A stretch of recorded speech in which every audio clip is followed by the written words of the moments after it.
Po, Dibran, kjo situatë është shqetësimi kryesor, vendi sa dështoj që të konstituohet edhe për herën e 36, duke shndruar këtë proces me plot bindje dhe me plot kuptimin e fjalës në një praktikë rutinore dhe në një normalitet negativ që pas çdo tentimi po e zbej dhe dëmton demokracinë funksionale.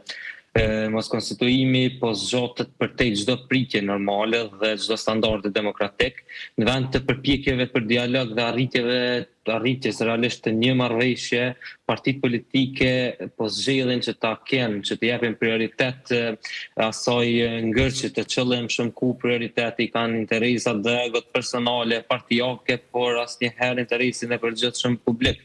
Mungesë të iniciativave për dialog vendi po rrshet drejt pafundësisë së një krize institucionale, gjë që është e papranueshme dhe rrezikshme patjetër për funksionimin kushtetues demokratik të Kuvendit të Republikës së Kosovës fillimisht e mandej edhe të shtetit si tërësi. Dhe pas parasysh ato që u deklaruan bravo deputetët pas banimit të seancës, Aleanca për Armiqin e Kosovës ka dërguar një shkresë, një pyetje në gjykatën kushtetuese dhe janë afër afatit gjatë ditor, pra për të bërë 60 ditë pse është dërguar kjo shkresë në gjykatë kushtetuese, kjo lëndë në gjykatë kushtetuese. A ka ndonjë shpresë zoti Kolçi pra që aty të jetë çelësi i zhbllokimit, pra gjykata kushtetuese? Po, gjykata kushtetuese sipas ligjit ka afat 60 ditë për ta shqyrtuar këtë kërkesë, pasi që e pranon atë në mënyrë zyrtare. Aktualisht gjykata ndodhet brenda afatit kushtetues, megjithatë pavarësisht nga vendimi i gjykatës është për të ardhur keq që jemi disa muaj pas zgjedhjeve dhe ende nuk kemi institucione të reja.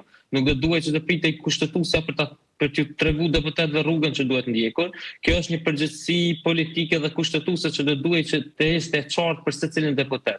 Megjithatë, nëse gjykata hipotetikisht lejon votimin e fshehtë, ajo po ashtu mund të skicojë qartë rrugën për ta tejkaluar bllokadën, ndonse zgjidhja përfundimtare mbetet gjithmonë tek vullneti politik i deputetëve. Gjykata kushtetuese nuk mundet që ta imponojë vullnetin dhe votën e deputetëve, por vetëm e skicon dhe tregon rrugën dhe përgjegjësitë e deputetëve, gjë të cilat në një kuptim ashtu vetë se i ka sqaruar në aktgjykimin e vitit 2014, ku e bën përgjegjës secilin deputet që ta konstituojë kuvendit. Por zgjidhja që ashtu mund të themi edhe nëse lejohet pra votimi i fshehtë, prap pa një marrëveshje të subjekteve politike, zgjidhja është zgjedhja e kryetarit të kuvendit mbetet vetëm si një tentim i radhës. Dhe në situatën kur nuk ka një dakordim mes partive politike, subjekteve politike, a duket që jemi në një farë ngërçe që do të vazhdojmë kështu, zoti Kolçi, pra deri në një farë lloj pafundësie deri kur të lodhen vetë partitë politike? Patjetër, jemi në një situatë jashtëzakonisht problematike dhe në një situatë pa precedent. Tashmë këto fjalët tona janë bërë të përditshme mirë, po shqetësimi është i madh. Vetëm nga dëshmëria për marrëveshje mund ta ndalë këtë krizë zgjatër. Asnjë vendim gjykate, asnjë interpretim juridik nuk mund ta zaventësojë vullnetin politik të deputetëve për të ulur dhe për të gjetur një zgjidhje, pasi që kjo është rruga e duhur, tashmë jemi dëshmitar.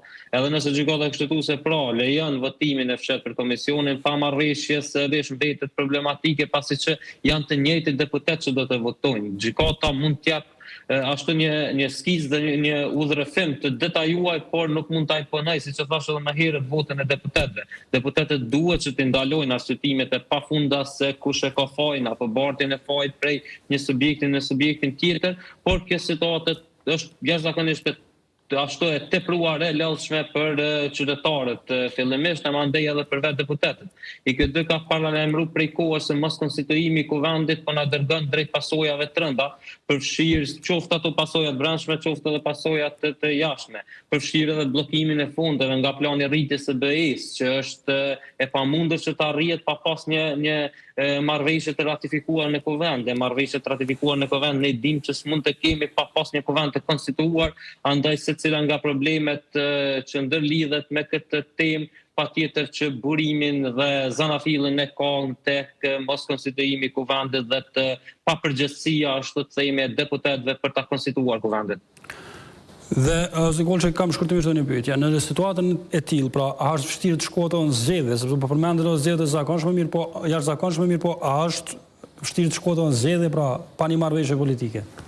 Po, patjetër, për të konstituuar dhe fillimisht nuk parashihen zgjedhje mbas të gjykimit të gjykatës kushtetuese të vitit 2014, nuk parashihet që të ketë zgjedhje në rast të dështimit të zgjedhjes sekretarit të kuvendit. Atëherë patjetër që nëse dëshirojnë deputetët që të shkojnë në zgjedhje, ata duhet që ta konstituojnë kuvendin e mandej të njëjtin ta shpërbëjnë ose ta shpërndajnë dhe në mënyrë që t'i hapet rruga zgjedhjeve të reja. Kështu që prap edhe zgjedhjet e reja pa një marrëveshje mbeten vetëm një tentim i dështuar, siç është edhe tentimi për konstituim që po ndodh tash 36 herë. Mirë, po shpresojmë dhe urojmë që zgjedhjet mos të janë alternativë. Qytetarët e Republikës së Kosovës në muajin shkurt kanë dhënë fjalën e tyre dhe se nuk kemi kohë për zgjedhje. Ne kemi nevojë për institucione të reja, kemi nevojë të përfaqësohemi, kemi nevojë për benefitet që na sjell konstituimi i kuvendit. Zgjedhjet do të ishin të paarsyeshme dhe se mundësia për të shkuar në zgjedhje duhet që të menjanohet, evitohet nga secili subjekt politik,